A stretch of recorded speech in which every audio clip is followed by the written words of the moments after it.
Իսկ դու արդեն որոշել ես, թե որ երկրներ պիտի այցելես 2025 թվականին։ Եթե դու էլ ես հոգնել օրեր շարունակ հարցումների անպատասխան մնալուց, դիմիր Travel with N տուրիստական գործակալություն, սպասեցնել չեն տա, անմիջապես կստանաս լավագույն առաջարկները, տուրփաթեթներ, ավիատոմսեր, հյուրանոցների լայն ընտրանի, էքսկուրսիաներ, սոցփաթեթի սպասարկում եւ ամենակարևորը 24/7 ձևաչափով բարեհամբույր սպասարկում։ Travel with N 095 89 20 48 Հրապարակորաթերթը գրում է. իշխանությունը Վանաձորում նախատեսում է ամռան վերջին կամ աշնանը արտահերթ ընտրություններ անցկացնելու 2026 թվականի համապետական ընտրություններից առաջ ամրապնդել դիրքերը ՀՀ երրորդ քաղաքում, նաև հաղթահարել Գյումրու ընտրությունների պարտության ամոթը։ Այդ նպատակով ուժեղ կոնֆիգուրացիաներ են մտածում։ Սցենարներից մեկն այն է, որ ԿՊ ցուցակը կգլխավորի Լորվա մարզպետ Արամ Ղազարյանը, որը ոստիկանության ոլորտի երկարամյա աշխատակից է, մեծ շրջապատ ազդեցություն ունի։ Մյուս ուժը կգլխավորի Վանաձորի համայնքապետի ԺՊ Արկադի Փելեշյանը ԱԿ-ն, որին Փաշինյանը նշանակեց հատուկ նրա համար օրենքում փոփոխություն կատարելով։ Կիսագողական ԱԿ-ն առաջադրվել է Մովսես Շավերդյանի հասկ կուսակցությունով, այս անգամ էլ նույն կուսակցությամբ թերևս կառաջադրվի եւ ընտրություններից հետո կոալիցիա կկազմի ԿՊ-ի հետ։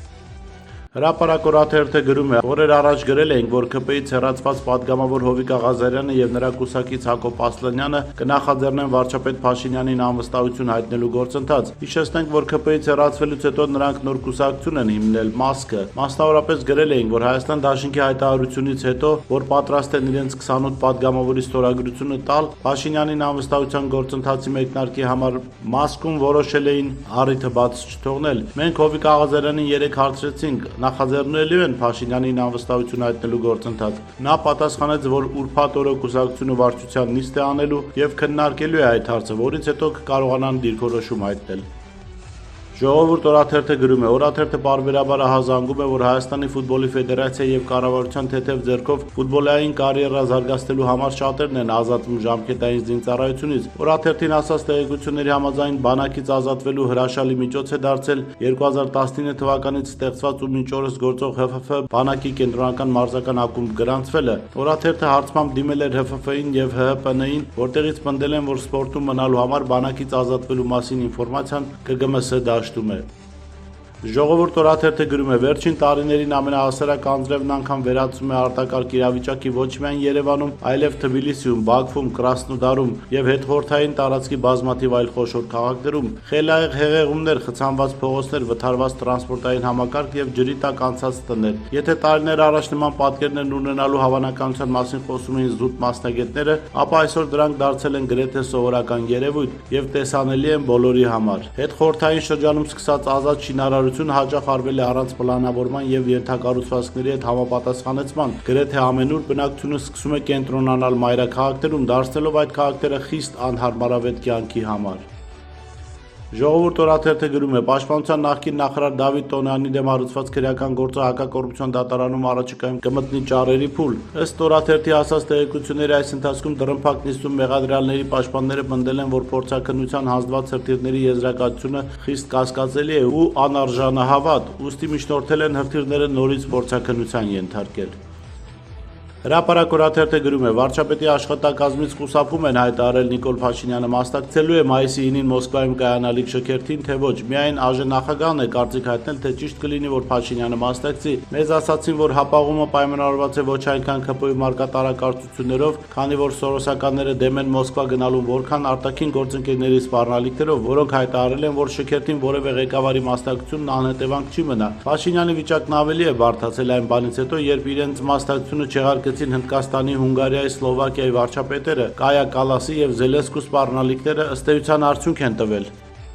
Հրապարակորաթերթը գրում է. Ալեն Սիմոնյանը 3 ճեպազրույցում հերթական հակառուսական հայտարարությունն է արել, թե Հայաստանի դեմ հիբրիդային պատերազմ են վարում, դրսից մեծ փողեր են ծախսվում հյուսիսային հարևանի կողմից, որը պարբերաբար ակտիվանում է։ Մասնակիցների մեջ ոմանք ռուս փորձագետներ են հայկական ազգանուններով, որոնք փորձում են փոխել իշխանությունը, հանրահավաքներ անել եւ այլն, քանի որ նրանց դուր չի գալիս Հայաստանի ինքնիշխանությունը։ ԱԺ խոսնակն այս հայտարարություններն արել է Հայաստանում ՌԴ դեսպան Սերգեյ Կոպիրկինի հետ հանդիպումից անմիջապես հետո։ Հետաքրքիր է, ինչ է փոխանցել Կոպիրկինը Սիմոնյանին, որ նա վերջերս մեղմացրած հակառուսական հռետորաբանությունը նորից կոշտացրել է։